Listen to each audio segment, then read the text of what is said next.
Certainly has been a windy day here in the desert, and check out some of these wind gusts. These are some of the strongest gusts that have been recorded within the past 24 hours. Whitewater, of course, taking the lead, 64 miles per hour. Desert Hot Springs, 55 miles per hour, and Palm Springs, a peak gust of 52 miles per hour. If you have been outside, you have noticed the wind. Even if you've been inside, we can hear the wind right here in the KESQ studio on top of the roof. Look at some of these current wind gusts. Now, not as strong again as those peaks, but you can certainly see those brighter colors like the greens. Anywhere you see that brighter color indicating a little bit stronger of a wind gust at the time. We're not seeing any reports coming in right now through the East Valley along the interstate. Doesn't mean that there's not wind. That particular station is just not reporting any right now. We are still under a wind advisory all across the Coachella Valley as well as our local mountains through 5 a.m. tomorrow morning for these gusty conditions. So we will continue our first alert weather alert day through 5 a.m. tomorrow morning. In addition to the wind, of course, it is creating problematic conditions when it comes to visibility.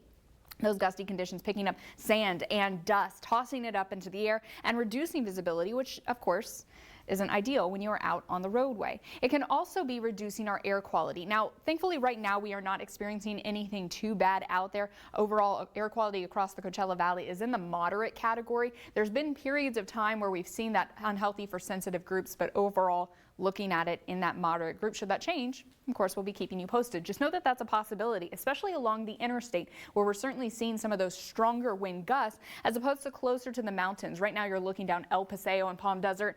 Palm trees are blowing a little bit, but notice the umbrellas at Starbucks staying nice and still. So it really all depends where you are in the Coachella Valley as to what exactly you're experiencing. But let's go ahead and look at some of the future wind gusts as we continue throughout this evening. It's still going to be notable. You're still going to notice the wind out there. However, likely not going to be quite as strong as what we've already seen. Still keep this in mind. We're talking about those gusts in excess of 30 miles per hour. That is certainly notable, especially when you are driving along the interstate, making it a little bit more difficult to stay in your lane or any debris that might be finding its way out onto the roadway. So use caution, especially through the rest of tonight into early tomorrow morning. Looking ahead now towards 9 a.m., it's still going to be breezy. These are gusts, not sustained winds, but it's not going to be as strong as what we're experiencing out there right now. So wind continues to be the story for your Monday night. Moving into Tuesday, breezy, partly cloudy skies like we're seeing today as well, and temperatures in the 90s. So we're stepping away from the triple digits, but we're still keeping those temperatures above normal, especially for this time of year. John, Karen?